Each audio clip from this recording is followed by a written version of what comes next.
Bismillahirrahmanirrahim. Assalamualaikum warahmatullahi wabarakatuh. Innal hamdalillah nahmaduhu wa nasta'inu wa nastaghfiruh wa na'udzubillahi min syururi wa min sayyiati a'malina may yahdihillahu fala mudilla lahu asyhadu an la ilaha illallah wahdahu la syarika lah wa asyhadu anna muhammadan abduhu wa rasuluhu sallallahu alaihi wasallam la nabiyya ba'da la haula wala quwata illa billah. Allahumma sholli ala sayyidina Muhammad qamaril wujudi fi hadal yaum wa fi kulli yawmin fi yawmil maut sirran wa jaran fi dini wa dunyaya wal akhirah. Rabbi shrah li sadri wa yassir li amri wahlul 'uqdatam min lisani yafqahu qawli. Alhamdulillah, pada malam Selasa kita bisa bertemu kembali lagi di Majelis Syekh Abdul Qadir Al-Jilani menyingkap nasihat-nasihat beliau yang insya Allah pada malam hari ini, yaitu malam majelis yang ketiga. Alhamdulillah, kemarin selesai kita melaksanakan majelis yang kedua. Kita masuk kepada majelis yang ketiga yang insya Allah temanya tidak perlu bercita-cita menjadi kaya, atau tidak perlu, atau hatimu jangan condong terhadap dunia. Sholawat serta salam semoga terlimpah kepada junjungan alam habibana nabiyana Muhammad sallallahu alaihi wasallam, tak lupa kepada keluarganya, para sahabat, para tabiin, para syuhada, para sholihin, sampai ke kita semuanya. Mudah-mudahan kita termasuk umat Nabi Muhammad sallallahu alaihi wasallam yang mendapatkan syafaatul maryam yaumil qiyamah. Amin ya Allah ya rabbal alamin. Izinkan saya, para hadirin semuanya, untuk membacakan nasihat-nasihat dari Syekh Abdul Qadir Al-Jilani. Ini disampaikan pada hari Jumat pagi 8 Syawal 545 Hijriah. Syekh Abdul Qadir Al-Jilani rahimahullah menyampaikan ceramahnya. Wahai fakir, wahai orang fakir. Nah, beliau kenapa di sini memanggil kita atau memanggil semuanya wahai orang fakir? Karena memang kita, kalau dipikir-pikir, kita tidak punya apa-apa, semuanya milik Allah. Kita tidak punya apapun, baik harta, jabatan, anak, ya, semuanya milik Allah. Bahkan diri kita pun adalah milik Allah. Jadi wajar sekali Syekh mengatakan wahai orang fakir. Jadi semuanya amanat, badan kita amanat, harta kita amanat, dan akan ditanya tentang amanat ini oleh Allah Subhanahu wa taala. Kata Syekh, janganlah engkau bercita-cita menjadi kaya, boleh jadi kekayaanmu itu menjadi penyebab kehancuranmu. Dan engkau wahai orang sakit, janganlah cita-cita untuk sehat, boleh jadi hal itu menjadi sebab kebinasaanmu. Ini kalau kedengarannya oleh kita ini seolah-olah tidak boleh kaya dan tidak boleh sehat, ya. Akan tetapi di sini kalau kita cermati, kalau kita dalami, bahwa yang namanya kekayaan ini, harta ini, itu jangan sampai lupa kepada Allah Subhanahu wa taala, dan sehat pun jangan sampai lupa kepada Allah. Ini lainnya. Harta, sehat, ya, itu jangan sampai kita lupa kepada Allah, jangan sampai kita lupa ibadah. Sebab manusia diciptakan oleh Allah, wa ma khalaqtul jinna wal insa illa liya'budun, dan aku tidak ciptakan jin dan manusia kecuali untuk ibadah. Jadi kalau kedengarannya ini, kita tidak boleh jadi kaya dan tidak boleh jadi sehat. Nah, kebanyakan di sini kekayaan dan kesehatan itu dijadikan lupa kepada Allah. Jadi lupa antara kaya dan sehat itu bukannya mendekatkan diri kepada Allah, tapi menjauhi Allah Subhanahu wa taala. Ini pada intinya dari makna apa yang disampaikan oleh Syekh dalam kitabnya, yaitu Fathur Rabbani. Kata Syekh, jadilah orang yang berakal. Ya, orang yang berakal itu tentunya orang yang bisa berpikir, ya, berpikir sehat, mana yang baik, mana yang jelek, mana yang haram, mana yang halal. Itu bisa membedakan, dia bisa membedakan mana yang baik, jelek. Itu orang yang berakal. Jagalah buah hasilmu maka engkau akan terpuji. Nah, kalau kita menjaga berakal, tentunya kita akan melaksanakan perintah Allah dan menjauhi larangannya. Dan menjadi orang yang bertakwa, maka engkau akan terpuji. Yaitu menjadi orang bertakwa. Inna akramakum indallahi atqakum. Orang yang mulia, orang yang terpuji di sisi Allah adalah orang yang bertakwa, ya, orang yang bertakwa. Jadi di sini harus menggunakan akal. Jadi orang yang mempunyai harta, kesehatan, ya, kita sehat, kemudian orang-orang kaya, orang-orang yang semuanya, ketika harta itu jadikanlah semuanya dekat kepada Allah Subhanahu wa taala. Jangan menjauhi Allah, ya, menjauhi Allah. Dan jadilah orang yang berakal. Jadilah orang yang berakal. Dengan berakal akan menjalankan perintah Allah dan menjauhi larangannya, dan sehingga menjadi orang yang bertakwa. Inna akramakum indallahi atqakum. Kata Syekh, terimalah takdir yang menyertaimu, janganlah meminta lebihnya. Apapun yang Allah berikan kepada kita, baik takdir yang jelek maupun takdir yang bagus, yang baik, yang jelek tentunya kita, atau yang khairihi wa syarihi, yang jelek dan yang baik, khairi yang baik, syari yang jelek, ya kalau syarihi yang jelek maka kita bersabar. Innallaha masabirin. Kalau yang baik makalah kita harus bersyukur. Yang sabar, innallaha masabirin, sungguhnya Allah akan beserta orang sabar. Dan yang jelek dan yang baik, syukur. La in syakartum la zidanakum wa la in kafartum inna adzabi lasyadid. Kalau kita bersyukur maka Allah akan tambahkan nikmat, dan kalau kita kufur maka tunggulah azab yang pedih. Kemudian kata Syekh, apa saja yang diberikan Allah Subhanahu wa taala kepadamu disebabkan oleh permintaanmu yang bercampur kotoran dan kebencian. Oleh apa saja yang diberikan Allah Subhanahu wa taala, ya.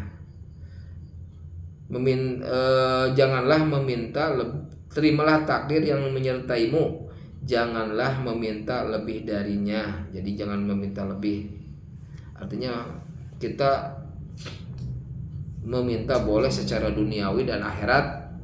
Duniawi dan akhirat boleh. Janganlah meminta lebih darinya.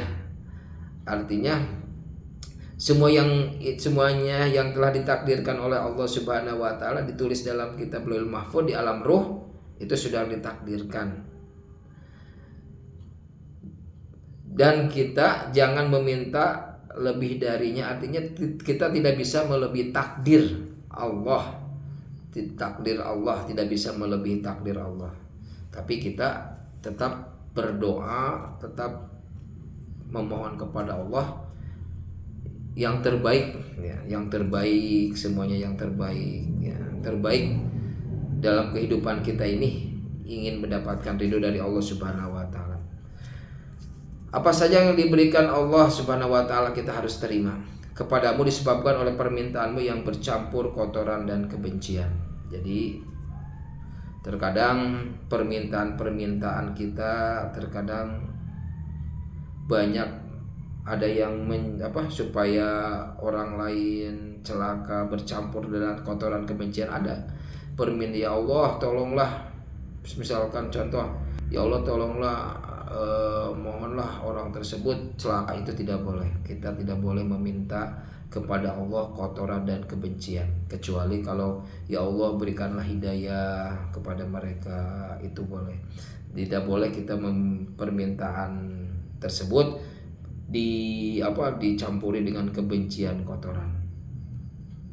Sebab Allah juga mempunyai sifat Ar-Rahman Ar-Rahim, yang Maha Pengasih lagi Maha Penyayang. Kalau saja Allah Subhanahu wa taala diberikan sifat kebencian, sudah hancurlah alam semesta ini. Karena kebanyakan manusia melalaikan, kebanyakan manusia melakukan dosa, hancur. Kalau Allah mempunyai sifat seperti makhluknya, dan itu tidak mungkin Allah mempunyai sifat seperti makhluknya. Maka tentunya Allah Maha Pengasih, janganlah kita meminta yang bercampur dengan kotoran dan kebencian. Kemudian, aku telah mencoba, kata Syekh, hal ini kecuali orang yang diperintah hatinya agar meminta. Jika ia diperintahkan meminta, maka akan diberkati apa yang dia pinta dan hilangkanlah kotoran darinya. Jadi kalau kita meminta kepada Allah Subhanahu wa taala itu harus dengan ikhlas, ya. Dengan ikhlas, hilangkanlah kebencian, hilanglah rasa yang rasa yang mengganjal. Jadi bersih ketika kita meminta kepada Allah, yaitu meminta ridha Allah, meminta yang terbaik, ya. Meminta yang terbaik, meminta untuk kemaslahatan dunia dan akhirat. Nah, ini diwajibkan oleh Allah kita memohon, karena kita, kata Syekh tadi, orang yang fakir maka banyak-banyaklah memohon kepada Allah Subhanahu wa taala. Kemudian dalam doamu hendaklah engkau memohon ampunan dan keselamatan dunia dan akhirat. Nah, kita sering berdoa supaya diampuni, ya. Doa minta ampun, Rabbana dzalamna anfusana wa illam taghfir lana wa tarhamna lanakunanna minal khasirin, atau Rabbi dzalamtu nafsi faghfirli fa innahu la yaghfiru dzunuba illa anta. Ya, itu doa-doa minta ampun dan keselamatan dunia dan akhirat. Rabbana atina fid dunya hasanah wa fil akhirati hasanah wa qina adzabannar. Itu doa minta ampun aja. Astagfirullah, istighfar, doa minta ampun dan keselamatan. Atau doa Allahumma nas'aluka salamatan fid din wa afiatan fil jasad wa ziyadatan fil ilmi wa barakatan fil rizqi wa taubatan qabla al maut wa rahmatan indal maut wa firtan ba'dal maut. Ya, itu dia. Mintalah keselamatan dunia akhirat. Mintalah ini saja. Itu sebetulnya permintaan tentang keselamatan dunia akhirat adalah kesuksesan. Kalau ini saja dikabulkan oleh Allah, itu sukses al-muflihun, ya. Dalam surat Al-Baqarah itu al-muflihun, orang-orang yang sukses, yaitu selamat dunia dan akhirat, sukses dunia dan akhirat, terjauh dari siksa api neraka dan masuknya surga Allah Subhanahu wa taala. Nah, sering kita baca Allahumma nas'aluka ridhaka, Allahumma nas'aluka ridhaka wal jannah wa na'udzubika min sakhatika wan nar. Ya Allah, masukkanlah aku ke dalam surgamu dengan ridhomu, dan jauhkanlah aku kepada api nerakamu dengan ridhomu. Allahumma nas'aluka ridhaka wal jannah wa na'udzubika, dan jauhkanlah dari siksa api neraka. Wa na'udzubika min sakhatika wan nar, dan jauhkanlah dari siksa api neraka. Mintalah ini saja. Ini harus diselipkan dalam doa-doa, itu harus diselipkan tentang keselamatan dunia dan akhirat. Minta, janganlah engkau memilih-milih minta. Kalau meminta itu jangan memilih-milih. Dan sombong terhadap Allah, jangan sombong terhadap Allah, ya. Kita apa sih? Kita tidak ada apa-apanya, ya. Janganlah, harta tidak akan menolong nanti di akhirat. Anak pun sama, yang nanti menolong di akhirat ini adalah amal kita. Tidak boleh sombong kepada Allah. Ini sombong ini dicontohi oleh iblis yang tidak mau sujud kepada Nabi Adam alaihissalam. Tidak mau sujud kepada Nabi Adam alaihissalam. Kenapa? Karena mempunyai sifat sombong. Dan orang yang, kata Rasul, orang yang mempunyai sifat sombong sedikit saja orang yang tidak mempunyai sifat sombong, sedikit saja orang yang mempunyai sifat sombong tidak akan mencium baunya surga, kata Rasulullah SAW. Itu, maka jauhlah sifat sombong. Dan iblis pun sama, ketika di surga dia disuruh oleh Allah Subhanahu wa taala untuk sujud kepada Nabi Adam alaihissalam, tapi dia sombong, tidak mau sujud kepada Nabi Adam, karena kata dia, ya Allah, aku tidak mau sujud, aku diciptakan dari api sementara Adam diciptakan dari kami diciptakan dari api sementara Adam diciptakan dari tanah, kami tidak akan sujud. Maka dikeluarkan oleh Allah Subhanahu wa taala. Nauzubillahi min dzalik. Maka jauhlah sifat-sifat sombong, kita harus rendah hati. Ya. Kalau rendah diri jangan kepada orang, rendah diri jangan, tapi kalau rendah hati tidak sombong itu yang Allah suka, yang Allah cintai. Tapi kalau sombong Allah benci. Iblis pun dikeluarkan dari surganya Allah. Janganlah kau menyombongkan kemudahan. Janganlah engkau menyombongkan kemudahan ini apapun mudah, ya. Mudah ini adalah hasil kerja saya. Pokoknya kalau dengan saya akan gampang, mudah. Janganlah engkau menyombongkan itu, semuanya dari Allah. Apapun kemudahan-kemudahan ilmu, kemudahan-kemudahan membuat sesuatu ya dianggap mudah, itu semuanya dari Allah. Kita itu tidak punya apa-apa. Ini adalah keberkahan, ini adalah berkah dari Allah, karunia dari Allah semuanya. Kita tidak punya apa-apa. Janganlah menyombongkan kemudahan. Kadang kita menyelesaikan sesuatu dengan mudah, kita sombong, padahal itu semuanya dari Allah. Kekuatan apapun, kita sehat kuat ya, kita sehat kekuatan, jangan sombong ya, jangan sombong, kuat sehat dan lain sebagainya. Nanti juga kita akan tua, tidak akan kuat lagi ya. Kemudian kemudahan ini terkadang yang namanya kemudahan suka dijadikan kesombongan ya. Kesombongan, kemudahan dengan hura-hura, dengan kemudahan itu jangan. Justru kemudahan itu harus gadget itu harus digunakan untuk ya taat kepada Allah Subhanahu wa taala. Harus semangat sholat, semangat ngaji ya, itu gadget yang disukai oleh Allah Subhanahu wa taala. Kata Rasul, orang gadget atau seorang pemuda yang disukai Allah Subhanahu wa taala yaitu hatinya terkait ke masjid ya, hatinya terkait ke masjid, hatinya terkait ke masjid ya. Jadi kalau seorang pemuda yang suka ke masjid itu luar biasa.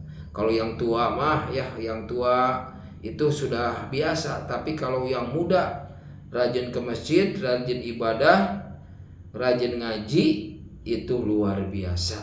Makanya ini akan mendapatkan perlindungan Allah. Salah satunya adalah gadget pemuda yang hatinya terkait ke masjid,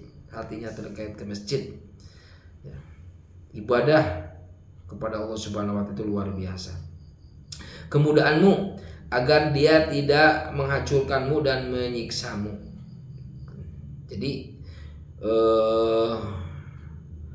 kalau kita lupa kepada Allah, kalau sombong dengan kemudahan, segala mudah, kemudian ada kekuatan, jabatan dan lain sebagainya, kemudian mumpung muda berpoya-poya, mumpung muda tidak mau sholat, mumpung muda masih umur panjang, tidak tahu kapan kita meninggal ya. Itu dia tidak agar dia tidak menghancurkan dan menyiksamu. Jadi jangan sombong, kita gunakan segala kemudahan ya yang kita lakukan mudah, apapun itu adalah karunia Allah. Kekuatan, jabatan itu karunia Allah, kemudahan karunia Allah, agar tidak menghancurkanmu dan menyiksamu ya. Dulu pada zaman kemarin di pertemuan yang terakhir di majelis kedua itu, orang-orang terdahulu sebelum umat Nabi Muhammad SAW itu siksaannya langsung kontan ya, langsung kontan. Seperti umat Nabi Nuh, tsunami. Seperti umat Nabi Lut ya, ditenggelamkan ke bumi ya, itu langsung, tetapi umat Nabi Muhammad Allah tahan dulu supaya diberikan kesempatan untuk bertobat kepada Allah Subhanahu wa taala. Ini kata Syekh, agar tidak menghancurkan dan menyiksamu. Ini sebetulnya perhatian saja ini. Sebetulnya ini bahasa-bahasa Syekh ini sebetulnya tegas ya. Tegas seperti wahai orang fakir, celakalah. Ini pada dasarnya ini adalah cambukan bagi kita supaya kita menjadi orang yang bahagia dunia dan akhirat dengan ilmunya ini. Ini adalah nasihat yang luar biasa. Sesungguhnya siksa amat pedih nanti di akhirat itu siksa pedih, yaitu api neraka. Api neraka itu luar biasa, adzabun azim, siksa yang sangat pedih. Mudah-mudahan kita dijauhkan dari siksa api neraka. Amin ya Allah rabbal alamin. Celaka kamu. Nah, ini saya sering sekali celaka kamu. Ya, artinya ini nasihat luar biasa, sayang kepada kita. Lidahmu muslim tetapi hatimu tidak. Ini adalah orang-orang munafik. Idza hadatsa kadzaba wa idza tumina khoda wa idza akhlafa, apabila berkata bohong, diamanati ia khianat, berjanji ia ingkar. Lidahmu muslim tetapi hatimu tidak. Namanya Islam KTP. Islam KTP itu di KTP-nya Islam, tapi tidak mau melaksanakan perintah-perintah Allah, seperti tidak mau sholat, tidak mau zakat, tidak mau berbagi, membantu, ya, dan tidak mau aja. Nah, itu lidahmu muslim tapi hatimu tidak. Mudah-mudahan kita tidak termasuk. Ucapanmu muslim sedangkan perbuatanmu tidak. Nih ucapannya bagus ya. Ucapannya bagus. Mudah-mudahan kita dijaga ya Allah. Ucapanmu muslim sedangkan perbuatanmu tidak. Perbuatannya tidak. Perkataannya A, perbuatannya B. Harusnya hatinya A, perkataannya perbuatan A. Itulah konsep iman. Konsep iman itu al-imanu wa tasydikun bil qalbi wa iqrarun bil lisan wa amalun bil arkan. Iman itu mengucapkan dalam hati, membenarkan dalam hati, mengucapkan dengan lisan, dan mengamalkan dengan perbuatan. Nah, semuanya harus sama. Ucapan, hati, ucapan dan perbuatan itu sama. Ucapan muslim sedangkan perbuatanmu tidak. Ini ciri-ciri orang munafik ya. Di tengah-tengah halayak ramai engkau muslim tetapi dalam keadaan sepi tidak. Ini sama ciri-ciri orang munafik juga. Ciri-ciri orang munafik. Nah, ini atau ini ciri-ciri jindik. Orang jindik seperti itu. Kalau jindik itu di halayak ramai ke muslim tapi keadaan sepi, dia malah melawan Allah. Malah tidak, keadaan sepi. Ucapannya muslim sedangkan perbuatanmu tidak, itu jindik. Jindik itu lebih bahaya daripada munafik ya. Ucapan muslim sedangkan perbuatanmu tidak. Lidahmu muslim, hatimu tidak, itu jindik. Ciri-ciri jindik di sini, lidahmu muslim tetapi hatimu tidak. Ucapan muslim sedangkan perbuatanmu tidak. Di tengah-tengah halayak ramai kamu muslim tetapi sepi tidak, itu jindik namanya. Bukankah kamu tahu jika kamu sholat, puasa, dan melakukan segala amal soleh, tetapi bukan untuk mencari ridho Allah. Mudah-mudahan kita dijauhkan. Kita melaksanakan sholat, puasa, atau amal-amal soleh yang lainnya adalah ingin mendapatkan ridho Allah. Berarti kamu munafik ya. Berarti kamu munafik. Jindik, munafik. Jindik lebih besar, munafik lebih besar. Ini kata Rasul, orang-orang munafik ini akan dimasukkan ke dalam neraka yang paling dasar, bidarkil asfali, yaitu tempat yang paling bawah, rendah, bidarkil asfali, jauh dari Allah Subhanahu wa taala. Mudah-mudahan mereka jauh. Sekarang juga bertaubatlah, pada intinya bertaubatlah kepada Allah ya. Astagfirullahaladzim, dengan sholat tobat, dengan mandi tobat. Ya, mandi tobat itu seperti mandi wajib, wudhu dulu ya, kemudian niat mandi wajib, kemudian niat dulu berwudhu, kemudian mengguyur ya, sama seperti mandi wajib atau mandi sunnah. Bertaubatlah kepada Allah dari seluruh ucapan, perbuatan dan maksud-maksud yang hina. Nah, itulah pada intinya kita di sini tidak menjadi orang yang kaya, perlu bercita-cita. Pada intinya kita hati kita tidak condong kepada dunia. Kesehatan pun harus digunakan kepada ibadah, mengingat Allah atau mendekatkan diri kepada Allah Subhanahu wa taala. Nah, di sini kata Syekh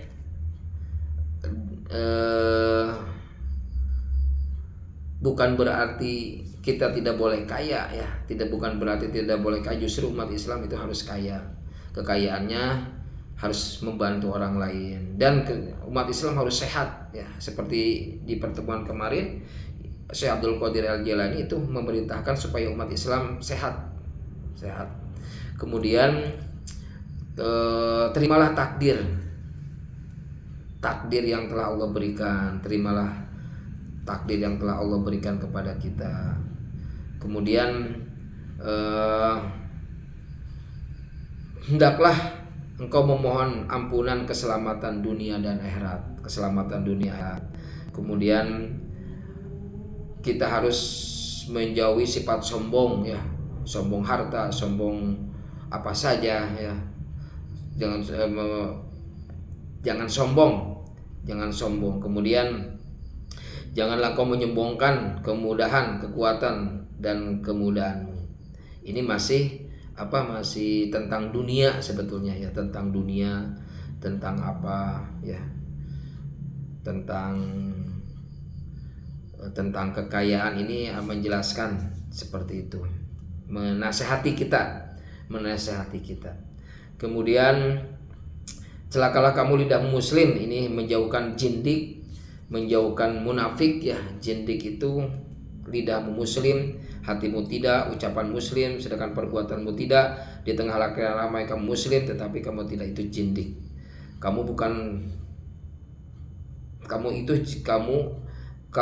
Bukankah kamu tahu jika kamu sholat, puasa, melakukan selama amal sholat, tetapi bukan untuk mencari dolar, tetapi kamu munafik, jindik itu hampir sama.